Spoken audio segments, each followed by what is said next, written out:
Hello dear students, today we will discuss the second part of chapter 6 manufacturing industries of class 10th. So our topic is mineral based industries. What are mineral based industries? How can we define mineral based industries? The industries which are based on minerals for their production are called mineral based industries. Like examples, iron and steel industry is the mineral based industry, aluminium smelting is the mineral based industry, cement industry is the mineral based industry, information and technology is the mineral based industry. So we will start from the first, iron and steel industry. This industry is called the basic industries because rest all of the industries are dependent on iron and steel industry for their production. And this industry is also called the backbone of any economy. Backbone क्यों कहा जाता है किसी भी economy की? क्योंकि economy की सारी चीजें जैसे एग्रीकल्चर है, ट्रांसपोर्टेशन है, कंस्ट्रक्शन है, इंडस्ट्रीज है, all are dependent on iron and steel industries. That is why this industry is also called the backbone of the economy. ये इकोनॉमी की बैकबोन है. और जो आयरन एंड स्टील इंडस्ट्री है, it is the basic industry, क्योंकि जितनी भी सारी इंडस्ट्रीज हैं, हैवी इंडस्ट्रीज हैं, मीडियम इंडस्ट्रीज हैं, लाइट इंडस्ट्रीज हैं, वो सब आयरन एंड स्टील के ऊपर डिपेंडेंट है. स्टील जो है वो किस लिए यूज होता है? It is needed to manufacture engineering goods, construction material, defence, medical, telephonic, scientific equipments and a variety of consumer goods. Production and consumption of steel is often regarded as the अब किसी भी country की development किस पे depend करती है कि उस कंट्री में कितनी प्रोडक्शन और कितनी कंजम्पशन जो है वो स्टील की है. अगर तो आपके कंट्री में ज्यादा कंजम्पशन है स्टील की, that means your country is the developed country. अगर कंजम्पशन कम है या प्रोडक्शन कम है, that means you are not living in a developed country. ठीक है. अब आयरन एंड स्टील इंडस्ट्री जो है इसको किस कैटेगरी में हम लेते हैं? हैवी इंडस्ट्री है, because all the raw material जो है और इसका जो फिनिश्ड गुड है वो हैवी है. Iron ore, coking coal and limestone are required 4:2:1 जब हमने आयरन से स्टील बनाना है. Some quantity of manganese is also required. Manganese जो है वो भी चाहिए. मतलब कि आयरन एंड स्टील इंडस्ट्री को बनाने के लिए, इसको चलाने के लिए, आयरन से स्टील बनाने के लिए कौन कौन से रॉ मटेरियल रिक्वायर्ड हैं? Coal is required, coking coal is required, limestone is required, manganese is required, 5 ton of water is also required for the steel. And where is this industry concentrated in India? It is concentrated in Chota Nagpur Plateau. Chota Nagpur Plateau जो है वहां पे ये industry concentrated है. क्यों? It is largely क्योंकि वहां पे रॉ मटेरियल अवेलेबल है. Because of the availability of high grade raw material. Cheap labor is also available there. Market is also there. Good transportation facilities are also there in that area. So these are the reason why this industry is concentrated in Chota Nagpur Plateau. And the main reason is availability of raw material. कि वहां पे सारा raw material, क्योंकि इतना heavy raw material है, it is very difficult to transport the raw material from one place to another. इसलिए industry वहीं पे है जहां पे रॉ मटेरियल है. This is the second industry and this industry is aluminium smelting. Aluminium कहां से एक्सट्रैक्ट होता है? It is extracted from bauxite. Bauxite में से इसको एक्सट्रैक्ट किया जाता है. And this industry is the second most important metallurgical industry. Second most important industry है. लाइट है, रेसिस्टेंट टू करोजन है, गुड कंडक्टर ऑफ हीट है, मैलेबल है and become strong when it mixed with other metals. जब ये दूसरे metal के साथ मिलता है एल्यूमिनियम तो ये बहुत स्ट्रॉन्ग हो जाता है। और इसका मेन यूज कहाँ पे है? It is mainly use in the manufacturing of aircrafts, utensils, wires में यूज होता है। And it has gained popularity. ये आजकल पॉपुलर क्यों है? Because it is the substitute of steel का ये सब्सटीट्यूट बन गया। कॉपर का सब्सटीट्यूट है, जिंक का सब्सटीट्यूट है, लेड का जो है ये सब्सटीट्यूट है। और एल्यूमिनियम प्लांट्स इंडिया में कहां पे लोकेटेड हैं? ओडिशा, वेस्ट बंगाल, केरला, उत्तर प्रदेश, छत्तीसगढ़, महाराष्ट्र एंड तमिलनाडु। और बॉक्साइट जो है, the raw material used in the smelters is a very bulky. Bauxite बहुत बल्की है, डार्क रेडिश कलर की रॉक है। ठीक है, अब इसका प्रोसेस क्या है? What is the process? आपकी बुक के नीचे, सबसे नीचे पेज पे एक फ्लो चार्ट दिया होगा कि जो प्रोसेस है एल्यूमिनियम इंडस्ट्री का, कि उसमें एल्यूमिनियम किस तरह से एल्यूमिनियम बनता है, उसका प्रोसेस है फ्लो चार्ट में। मे बी एग्जाम में क्या हो कि आपको दो साइड्स का प्रोसेस दिया हो, आपको कहा जाए कि ये सेंटर में इसको फिल करो, या ये दो दिए हों और आपको कहा जाए कि इसका थर्ड फिल करो या फर्स्ट फिल करो, तो आपको उसका पूरा प्रोसेस पता होना चाहिए। और क्वेश्चन भी आ सकता है कि राइट द प्रोसेस, इसका प्रोसेस लिखो कि एल्यूमिनियम जो है वो किस तरह से बनता है। ठीक है, सो सबसे पहले क्या है? बॉक्साइट है। बॉक्साइट है, ये रॉ मटेरियल है, यहां से शुरुआत होती है, इसको अर्थ के नीचे से निकाला जाता है। पहली चीज ये है। ठीक है, अब इसको ट्रांसपोर्ट करके आप कहां ले गए? फैक्ट्री में ले गए, थ्रू रेल और शिप। रेल और शिप के थ्रू आप इसको यहां ले गए। अब यहां पे क्या है? बॉक्साइट को क्रश किया जाएगा और जो एल्यूमिनियम है उसको डिसॉल्व किया जाएगा। एल्यूमिनियम की रिफाइनरी होगी यहां पे। अब bulk are shift to site of smelter. अब ये जो बल्क है इसको स्मेल्टर की साइट पे शिफ्ट किया जाएगा। ठीक है, pitch from a colliery, cryolite, a molten metal acts as a electrolyte, कि जब ये मॉल्टन मेटल है वो एक्ट करेगा as an electrolyte. Aluminium smelter, last is the aluminium smelter. उसके लिए electricity needed 18,600 kilowatt per ton of ore electricity is required. So this is the flow chart of the process of manufacturing in aluminium industry. The next industry is chemical industry. This industry is the fast growing industry and diversifying industries. Why it is fast growing? Because of the fast demand of chemicals in the countries. It comprises both large and small scale manufacturing units. Large scale में भी है, small scale में भी है। और इसमें बहुत fast growth जो है वो रिकॉर्ड की गई है, both in organic and organic units. यहाँ पे ऑर्गेनिक सेक्टर में और इनऑर्गेनिक सेक्टर में रैपिड ग्रोथ जो है वो रिकॉर्ड की गई है। इनऑर्गेनिक केमिकल्स कौन से हैं? These include sulfuric acid. Sulfuric acid कहाँ पे यूज होता है? It is used to manufacturing fertilizers, synthetic fibers, plastics, adhesives, paints, dye stuff. उसके बाद निट्रिक एसिड, इनऑर्गेनिक जो है वो निट्रिक एसिड भी जो है वो इनऑर्गेनिक है। एल्कलीज, सोडा ऐश जो है वो use to make glass, soaps, detergent, paper and caustic soda. These industries are widely spread in the whole country.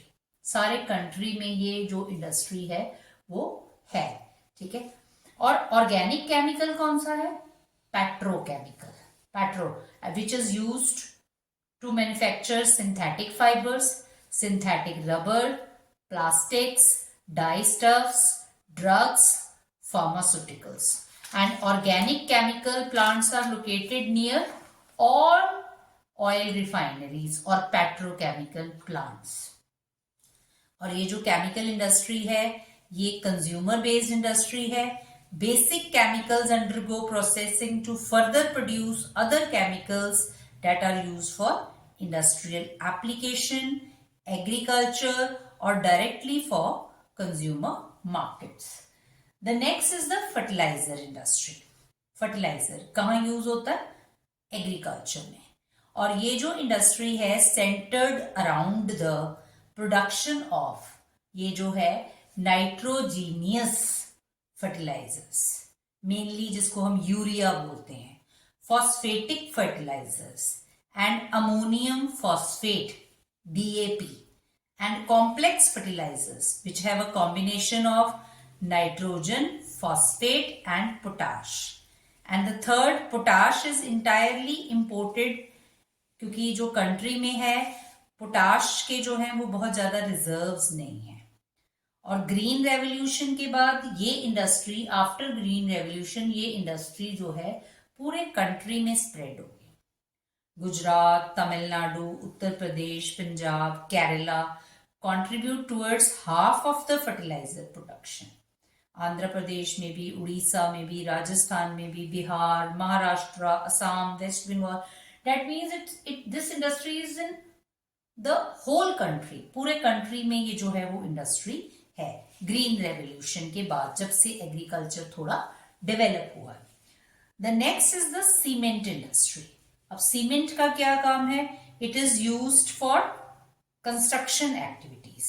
जैसे घर बनाने में सीमेंट यूज होता है, फैक्ट्रीज बनाने में सीमेंट यूज होता है, ब्रिजेस बनाने में सीमेंट यूज होता है, रोड्स, एयरपोर्ट्स, डैम्स, ये सारी चीजों में सीमेंट का यूज है. ठीक है. और इस इंडस्ट्री का जो मेन रॉ मटेरियल है वो कौन सा है? Limestone, silica and gypsum. Coal and electric power is also required apart from rail transportation. ठीक है. The industry has strategically located plants in Gujarat that have a suitable access to the market in the Gulf countries. So our next industry is automobile industry. Automobiles provide vehicles for quick transport of goods and services and passengers also. तो automobiles में से कौन सी चीजें आती हैं? Trucks, buses, cars, motorcycles, scooters, three wheelers, multi utility vehicles. These all are manufactured in India at various centers. और पिछले 10 सालों में इस इंडस्ट्री की डिमांड जो है वो बहुत बढ़ गई है after the liberalisation policy. Liberalisation का क्या मतलब होता है? किसी खुला, मतलब कि इसके ऊपर कोई रोक टोक ना हो, that is called the liberalisation. तो इस पॉलिसी के बाद क्या हुआ? The coming in of new and contemporary. अब आप देखते हो रोज किसी ना किसी व्हीकल का नया मॉडल बाजार में आ रहा है, नया मॉडल बाजार में आ रहा है. तो जब नया मॉडल बाजार में आता है तो उस मॉडल की जो है वो डिमांड भी बढ़ती है. आप देखो अभी ये प्रीवियसली थार आई मार्केट में. जब थार आई तो उसकी कितनी डिमांड बढ़ गई, क्योंकि वो एक नया मॉडल था. किसी भी कार का नया मॉडल आएगा तो उसकी डिमांड बढ़ जाएगी. तो लिबरलाइजेशन पॉलिसी की वजह से ये पॉसिबल हुआ कि ये इंडस्ट्री इतनी जो है वो ग्रो हुई. ठीक है. और इसकी हेल्दी ग्रोथ हुई हमारे कंट्री में. और ये इंडस्ट्री मेनली कहाँ लोकेटेड है? It is located in Delhi, Gurugram, Mumbai, Poona, Chennai, Kolkata, Lucknow, Indore, Hyderabad, Jamshedpur and Bengaluru. These are the main centres of automobile industry in India. Now the last is IT and electronic industry. IT का तो आपको पता है information and technology. Electronic industries, इसमें बहुत चीजें आती हैं, वाइड रेंज ऑफ प्रोडक्ट्स हैं.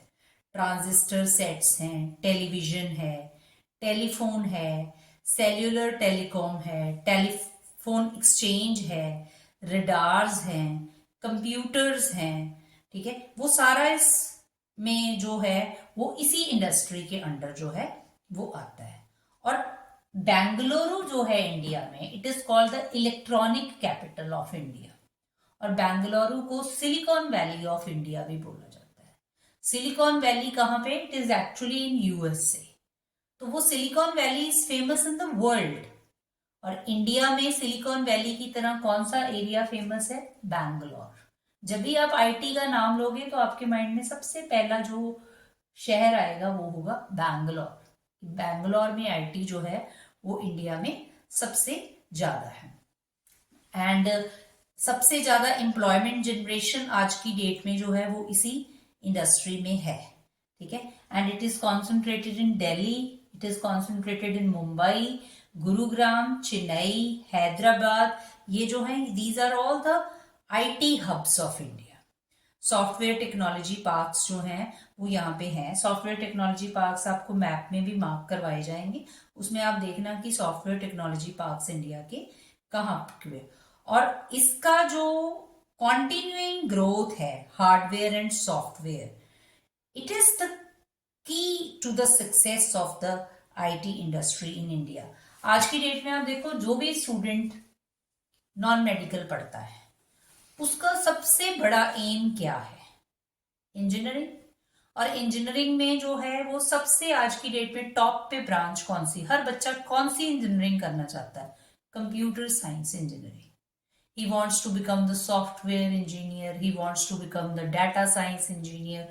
मतलब ये कितना ज्यादा इस चीज की डिमांड इंडिया में बढ़ गई। Everyone wants to work on the computer. आप देखो आज की डेट में, ये पिछले 10 सालों के बीच बीच में कितने लोग हैं जिनकी जॉब सिर्फ कंप्यूटर्स पे है। So what is it? This is the development of the IT sector. ये आईटी सेक्टर की ही डेवलपमेंट है, और आईटी सेक्टर पिछले 10 सालों में इंडिया में बहुत ग्रो हुआ है। This is the most important industry. इसमें एम्प्लॉयमेंट जनरेशन बहुत ज्यादा हुआ है, बहुत सारे लोगों को इसमें एम्प्लॉयमेंट मिली है। गर्ल्स, स्पेशली गर्ल्स को इसमें बहुत एम्प्लॉयमेंट मिली है इस सेक्टर में, ठीक है। So these are all the mineral based industries. Iron and steel industry, aluminium smelting industry, cement industry, and automobile industry, IT and electronic industries. So अब तक हमने क्या पढ़ा? Industries are very important for us. Some industries are agro based, based on agriculture. Some industries are mineral based, based on minerals. And industries are very important for the growth of the economy. अब इतनी अच्छाइयां हैं तो कुछ बुराइयां भी होंगी, कुछ बुराइयां भी होंगी। सो बुराई क्या है? Industry creates pollution. इंडस्ट्री से पोल्यूशन क्रिएट होता है। सो अब हम क्या डिस्कस करेंगे? Industrial pollution, and this is the last part of the chapter. Industries are very important to us, but it creates pollution which is the problem to human being. Now we will discuss industrial pollution and environmental degradation.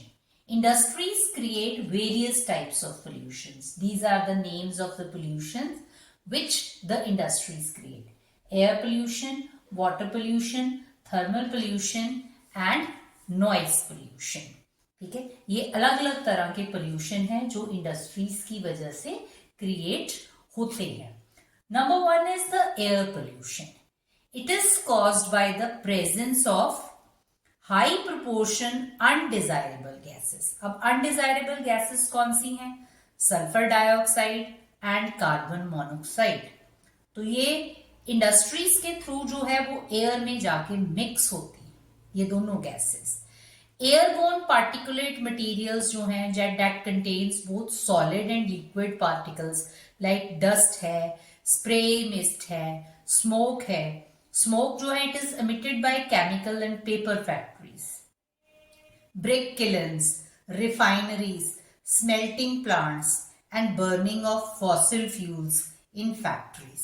ये क्या करते हैं, सारी factories जो हैं वो pollution के जो नॉर्म्स हैं उसको फॉलो नहीं करती हैं, जो टॉक्सिक गैसेस हैं वो लीक होती हैं और इसका जो है वो लॉन्ग टर्म इफेक्ट अल्टीमेटली जो है वो ह्यूमन हेल्थ पे पड़ता है. Do you know all about the Bhopal gas tragedy? ये इंडिया में हुई थी.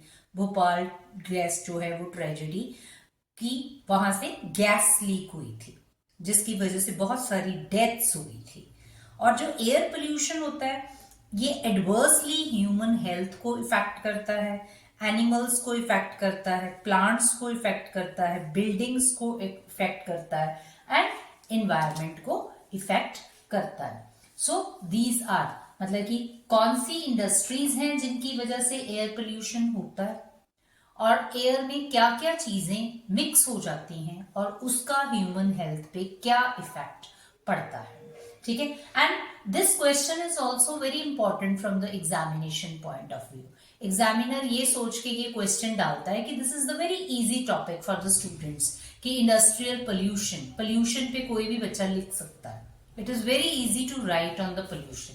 That is why examiner prefer करता है कि इस टॉपिक पे क्वेश्चन जो है इस चैप्टर में से डाला जाए. So this topic is very important from the examination point of view. Number 2 is the water pollution.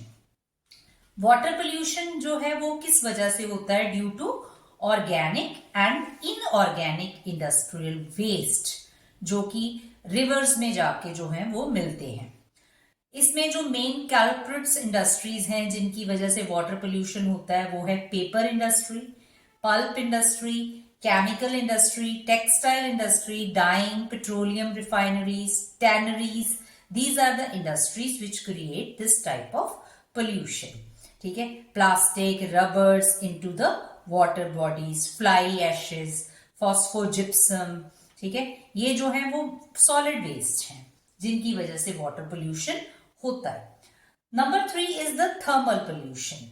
Thermal pollution कब होता है? Water occurs when hot water जो फैक्ट्री का hot water है एंड थर्मल प्लांट्स है, जब इसको आप रिवर में ड्रेन करते हो, पॉन्ड्स में ड्रेन करते हो बिफोर कूलिंग, मतलब इसको ठंडा नहीं किया वाटर को, और वो जो गर्म पानी इंडस्ट्री में से निकला वो सीधा जाके रिवर में मिल गया, तो it is called the thermal pollution. वो थर्मल पोल्यूशन है. अब इसका इफेक्ट क्या होगा इक्वेटिक लाइफ पे, जो पानी में भी तो लाइफ होती है, उस लाइफ पे इसका क्या इफेक्ट होगा कि इतना गर्म पानी जाके ठंडे पानी में मिक्स हो गया. Waste from nuclear power plants, nuclear and vapour production facilities cause cancers, birth defects, miscarriages, soil and water pollution. ये दोनों जो हैं क्लोजली रिलेटेड जो हैं वो हैं. Dumping of waste specially glass, harmful chemical, industrial effluents, packaging, salts and garbage renders to the soil useless. जब आप सॉइल के ऊपर डंप कूड़ा फेंकते जाते हो तो वो सॉइल को यूजलेस कर देती है, सॉइल को डीग्रेड कर देती है. ठीक है. तो वेस्ट जब आप फेंकते हो सॉइल के ऊपर तो इट क्रिएट्स इन्वायरमेंटल प्रॉब्लम्स. इससे इन्वायरमेंटल प्रॉब्लम्स जो हैं वो क्रिएट होती हैं. The last is the noise pollution. ठीक है. इससे क्या होता है? नॉइज पोल्यूशन का क्या इफेक्ट होता है कि ह्यूमन बीइंग में इरिटेशन. अब आप शोर करते जाओगे, सारा दिन शोर करते जाओगे तो आपका सिर दुखना शुरू हो जाएगा, इरिटेशन होनी शुरू हो जाएगी, एंगर, गुस्सा आना शुरू हो जाएगा. और जब आपको गुस्सा और इरिटेशन होगी तो उससे क्या होगा? आपका ब्लड प्रेशर बढ़ेगा. तो क्या हुआ? आपकी हेल्थ पे इफेक्ट हुआ. जितना ज्यादा शोर करोगे, जितना ज्यादा इंडस्ट्रीज शोर करेंगी, उतना क्या होगा? ह्यूमन हेल्थ के ऊपर इसका बैड इफेक्ट पड़ेगा. ठीक है. It can also cause hearing impairment. कई बार इतनी ऊंची आवाज होती है कि सुनना बंद हो जाता है, हियरिंग इम्पेयरमेंट हो जाती है. ठीक है. Increased heart rate, blood pressure बढ़ जाता है, फिजियोलॉजिकल इफेक्ट्स हो जाते हैं. अनवांटेड साउंड जो होती है वो हमेशा इरिटेट करती है. ठीक है। अभी आपने देखा होगा कई बार क्या होता है, लाइट चली जाती है, जनरेटर चलना शुरू हो जाता है, तो क्या जनरेटर की आवाज जो है वो बहुत मीठी तो नहीं होती ना, इट ऑलवेज इरिटेट्स यू, क्योंकि वो एक बड़ी अलग तरह की आवाज होती है जिससे हर बंदे को इरिटेशन होती है। हम कहते हैं जल्दी से जनरेटर बंद हो, जल्दी से, क्योंकि उसकी एक आवाज है जो आपको इरिटेट कर रही है, जो आपके ब्लड प्रेशर को बढ़ा रही है, and this is called the noise pollution. ये जो है वो नॉइस पोल्यूशन है। ठीक है। अब दीज आर द प्रॉब्लम्स, ये प्रॉब्लम्स हैं जो इंडस्ट्री की वजह से क्रिएट हुई। अब कंट्रोल ऑफ इन्वायरमेंटल डिग्रेडेशन, इस पे कंट्रोल किया जा सकता है, कुछ हद तक किया जा सकता है, कुछ हद तक कंट्रोल किया जा सकता है। अब सबसे पहले क्या हो कि पानी का जो यूज है वो मिनिमाइज हो, पानी को रिसाइकल किया जाए, रीयूज किया जाए। This is the first method, ठीक है, to control environmental degradation. Number 2, पानी को सेव किया जाए, harvesting of rain water, harvesting of rain water to meet the requirements of the people. So this is also the one method to control environmental degradation. And number 3 is treating hot water. जो गर्म पानी है जो factories में से निकलता है, जब हम उसको रिवर्स में रिलीज करते हैं जिसकी वजह से ये थर्मल पोल्यूशन होता है, तो वो पानी की ट्रीटमेंट जो है वो ठंडे पानी में मिक्स होने से पहले उसकी वाटर ट्रीटमेंट होनी चाहिए, उसको साफ करना चाहिए। ठीक है। उसकी प्राइमरी ट्रीटमेंट हो बाय मैकेनिकल मींस, स्क्रीनिंग हो, ग्राइंडिंग हो, सेडिमेंटेशन हो। उसकी सेकेंडरी ट्रीटमेंट हो बाय बायोलॉजिकल प्रोसेस, उसकी टर्शरी ट्रीटमेंट हो by biological, chemical and physical processes. This involves recycling of waste water. ठीक है। So these are all the methods to control environmental degradation. And the last is NTPC shows the way, कि NTPC ने हमें एक रास्ता दिखाया कि how to control the environmental degradation and industrial pollution.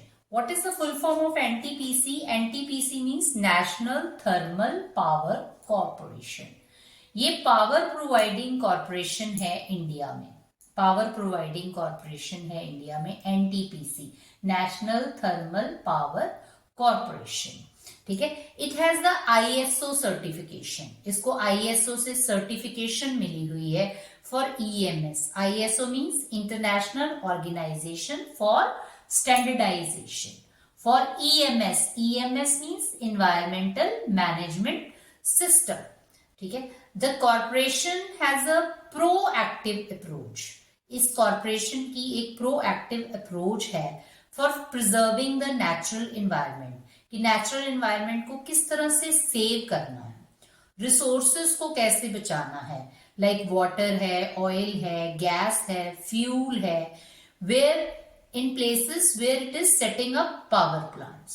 This has been possible. अब proactive approach में जो है वो ये कॉर्पोरेशन की क्या अप्रोच है, how to preserve the natural environment and how to save the resources like water, oil and gas. और ये किस तरह से पॉसिबल है? This is possible through number 1 method, optimum utilisation of equipments. जो हमारे पास इक्विपमेंट्स हैं, जो हमारे पास लेटेस्ट टेक्निक्स हैं, उनका ऑप्टिमम ज्यादा से ज्यादा यूज करना, और जो एग्जिस्टिंग हमारी इक्विपमेंट्स हैं उनको अपग्रेड करना, upgrading the existing equipments and using the latest equipments to save the environment. Number 2 is minimizing waste generation. Waste कम से कम हो, minimizing waste generation by maximizing ash utilization. जब आप वेस्ट को जला देते हो, उससे जो एश निकलती है उसका अगर मैक्सिमम यूज होना शुरू हो जाए तो क्या होगा, वेस्ट जनरेशन मिनिमम हो जाएगी। Number 3, providing green belts for nurturing ecological balance. Green belts होनी चाहिए, planting more and more trees. ठीक है। Number 4, reducing environmental pollution through ash pond management, environment pollution जो है उसको रिड्यूस करना कैसे, by ash pond management, by ash water recycling system and liquid waste management. ठीक है, हाउ रिड्यूसिंग मतलब कि एनवायरमेंटल पोल्यूशन को किस तरह से कम करना है। 4 तरीके हैं, ash pond management, ash water recycling system and liquid waste management. And last is ecological monitoring, जो तुम्हारा एनवायरमेंट है उसकी प्रॉपर मॉनिटरिंग होनी चाहिए, reviews and online database management for all its power station.